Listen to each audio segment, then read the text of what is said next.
Hello and welcome to another Doctor's Assistant 1 video. Today I'm doing a video on why there should be a Metro Prime trilogy in 2019 even. Yeah, I don't have a script, so if I sound a bit like in and ahhing, that's probably why. That, and also I haven't been feeling too well lately, which is also another sort of contributing factor to why there hasn't been potentially that much content coming out of the channel and that, and that. So if I sound a bit worse for wears, sorry. That's why, basically. Yeah, I mean, I enjoyed filming my Why Super Mario Odyssey Should Have DLC video and that, and so I just thought, is there any other sort of video gamey topic thing I could sort of talk about somewhat? And this is the first thing that sort of sprung to my mind. I mean, to be fair, we didn't get anything from the Game Awards, Metroid-wise. I think it was last year that we got the logo for Metroid, and that. So it would have been this time last year, back in 2017, that we got the sort of, as I say, Metroid logo, and the 4 and all that. I think it was around then. I'm not 100% sure on that, so don't quote me on that. But I think the main reason why I'm thinking there should be a Metro Prime trilogy in 2019 is because I don't think Metroid Prime 4 will come out in 2019, so I think it would be a good sort of appetizer. It'd be like if Metroid Prime 4 is the main course, then yeah, like the Metro Prime trilogy would be a really good starter, you know. Basically having, ideally, in it, Metro Prime 2 Echoes, and Metro Prime 3 Corruption, which is funny because I bought Metro Prime 3 Corruption for Wii, and then I asked my mum for Metro Prime Other M for my birthday or Christmas or something, to which she got clearly confused and accidentally somewhat bought me Metro Prime 3 Corruption. So then I ended up getting rid of the other copy because that one was a pre-owned copy, and she, when she can, obviously not always, but ideally tries, if she can, and if it's, you know, if she can afford it, presumably, will buy me the new video game copy of the pre-owned one. And so yeah, then I had like a pre-owned copy and a new one. So yeah, I just thought I'd share that, seeing as it's semi-related to the whole Metroid thing. Out of the 3 Metroid games of the trilogy, I've predominantly played quite a bit of Metro Prime 2 Echoes, back when my Nintendo Wii was hooked up downstairs in the house that I'm currently in, and that. Because the Nintendo Wii is backwards compatible, so I could play that because I have both the copies of Metroid and Metro Prime 2 Echoes on GameCube, and that.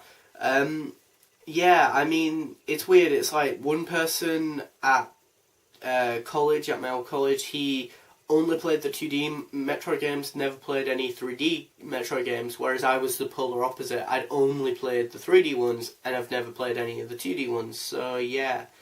I think it would just be good because it'd be a quick sort of, it's, again, it's kind of like a starter at a restaurant. If the main course is Metro Prime 4, then it would make more sense to have the sort of starter and sort of have a feel for the whole franchise as a whole, and a quick refresher for even hardcore players or veterans or whatever the freak you want to refer to yourselves as, who are already clued up on the series. It'd just be fun to play it, as I say, as a refreshed version.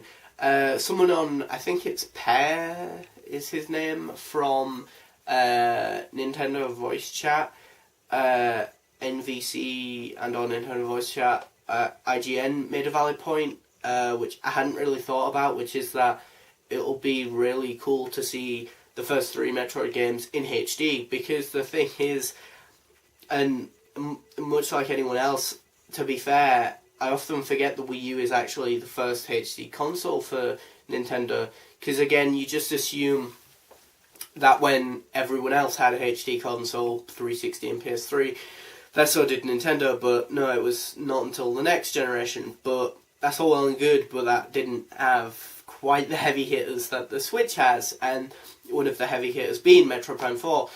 But as I say, it would be great to finally get some games that are from other generations and cleaned up and polished. And now it's pretty clear they're not obviously afraid of porting over Wii U games, but the thing is that isn't quite the same because, as I just said, that is HD, so it's HD going to HD. The only difference is you're playing it on the go. Whereas not only is Metroid Prime going to be all HD and nice and crisp and look gorgeous, but also you're going to be able to play it on the go. So you're going to have a new way of looking at it, or a new almost visuals, and also a new way of playing it almost, you know. So you got almost double the amount of unique selling points there, you know, over just porting over a Wii U port. I think maybe the Metroid Prime Trilogy could be a cool physical release around sort of this time next year, maybe. I think Animal Crossing would be a better summer game, and I get the feeling that might come out in summer. If I'm wrong, and that comes out for some reason in December or sort of November, December time, then I think, depending on where Animal Crossing is, I think depends on where I would prefer the Metroid Prime Trilogy to go, either before or after it. I don't know why, but I just, obviously I don't really want them competing with each other, so as I say, I think if Animal Crossing came out in the summer, sort of August or June, July time, or August, as I say, then I think a Prime Trilogy would be cool to come out sort of November, December time, maybe. Or as I say, vice versa, you know, maybe, I don't know. Yeah, I mean, you could have the motion controls thing as well with the Joy-Cons and that. I mean, that shouldn't be too difficult to do, I guess, because there is already a Metroid Prime Trilogy out there existing with motion controls on the Wii. Now, as per usual, Nintendo only did so many copies of that, so it's actually quite difficult to get that particular release, hence the reason why when I was originally sort of setting out to get Metroid games, I was like, you know what, it'd probably be easier to just get the original GameCube releases and then the Wii ones and that. But yeah, I think there should be one because it'd just be very business. It'd make a lot of business sense, and it'd be a lot. I think it'd be very financially viable as well, because you got to think, thus far on the Nintendo Switch, it has a